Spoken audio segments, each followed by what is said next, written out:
You've seen the ads, the billboards, postcards. We buy houses for cash. But what actually happens in a cash home sale? Is it really as fast and simple as it sounds, or are there hidden steps that you need to know? In this video, I'm breaking down the step-by-step process of selling your home for cash, so you know exactly what to expect. If you've ever thought about selling for cash but felt unsure about the process, this series is for you. After this step-by-step overview, we're going to cover a few other things. How to prepare your home to appeal to cash buyers, what the cash sale timeline actually looks like, and the common mistakes that cost sellers money and how to avoid them. By the end of this video, you should have a pretty good idea of the steps. And by the end of this series, you'll know if a cash sale is right for you and how to make it smooth from start to finish.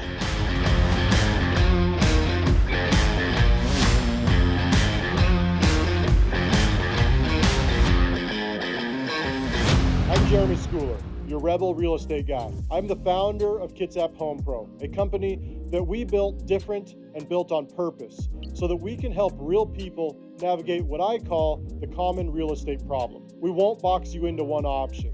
We help you understand the options, and we help you to create customized solutions for hard to sell homes and property. Before we get into these 4 points that I'll be sharing, I want to make sure that you understand that when we say cash sale, it's not like a buyer is going to show up with a briefcase of actual cash. It still goes through an escrow process like any other home sale.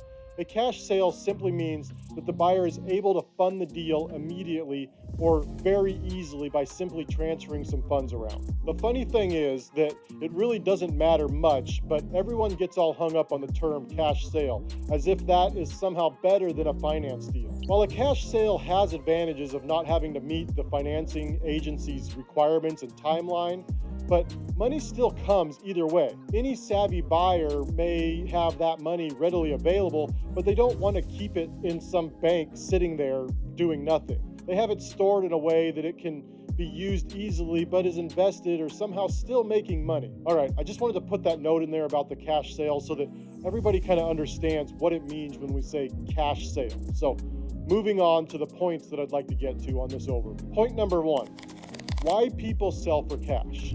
There are a lot of reasons homeowners choose a cash sale, working with an investor or something fast like that. Maybe you inherited a property or you don't want to fix it up. Maybe you're facing foreclosure and you need that speed, or maybe you're just relocating, divorced, or just tired of dealing with all the repairs. The common thread, cash sales are just simple. They cut out all the financing delays, the endless showings, and long waits for closing. But simple doesn't mean instant. There's still a process, and that's where sellers get tripped up, thinking that cash means skipping all the steps. The process of legally selling real estate still needs to be done properly, step by step. So you need to keep that in mind. Point number 2, the big picture of a cash sale process. Here's the step-by-step overview of what happens in a cash sale. There's going to be an evaluation, an offer, an agreement to that offer.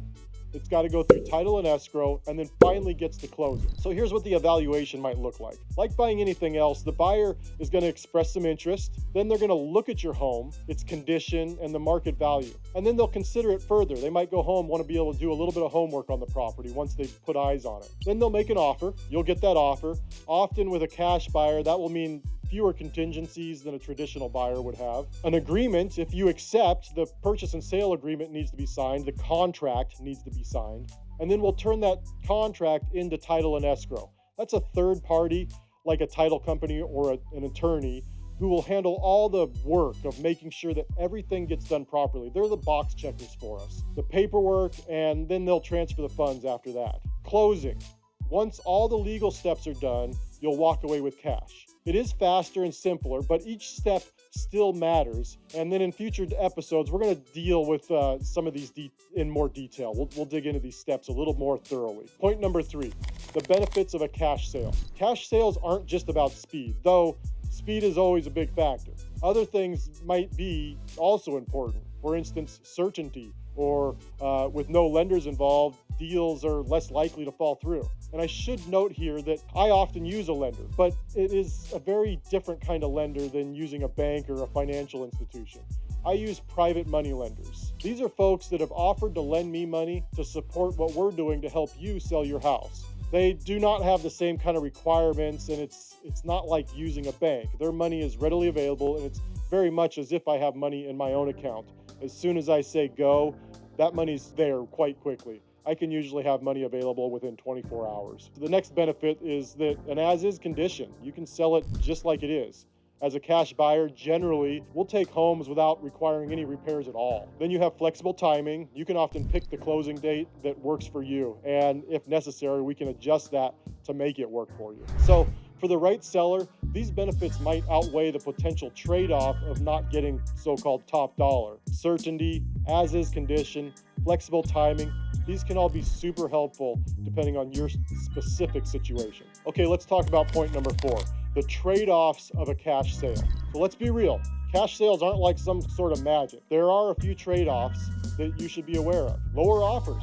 Cash buyers often are paying less than traditional buyers. That's how they're able to afford those other benefits that you get. We're usually looking for something that we can actually add value to in some way. So we kind of want it to be a little bit messy because that is an opportunity for us to go in and do all that work to add some value to it and ultimately to make a little bit of a profit. Also, you're going to have fewer competing bids. You're usually dealing with one buyer, not multiple offers coming through if you had it on the open market. And there is a risk for scam.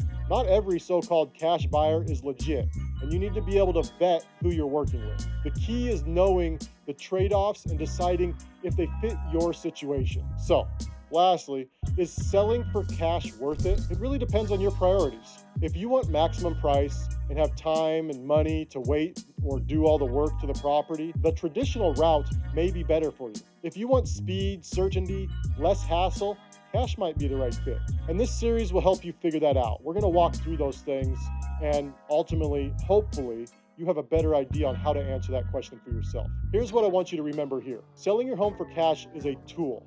It's not the perfect tool for every job, but in the right situation, it might be exactly what you need. The problem is, most homeowners don't actually understand how it works. They see the signs, they hear the promises, and they either jump in blindly or they dismiss it altogether. You don't need to do either. That's why I built this series, to give you the clarity that you need before you make a move. In the first episode, we're going to talk about how to prepare your home for a cash sale. Even if you're not planning on fixing it up, there's some things you might want to consider. In the next one, we'll walk through the timeline, how fast a cash sale can actually happen, and what to expect along the way. And then in the third episode, we're going to look for pitfalls, where sellers go wrong, and how you can avoid those mistakes that cost a lot of people time and money. Because at the end of the day, this isn't about selling fast necessarily.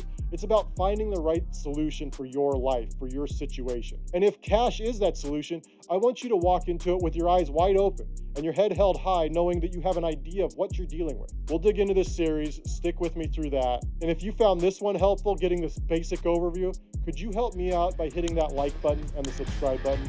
I'd really appreciate it. Thank you so much.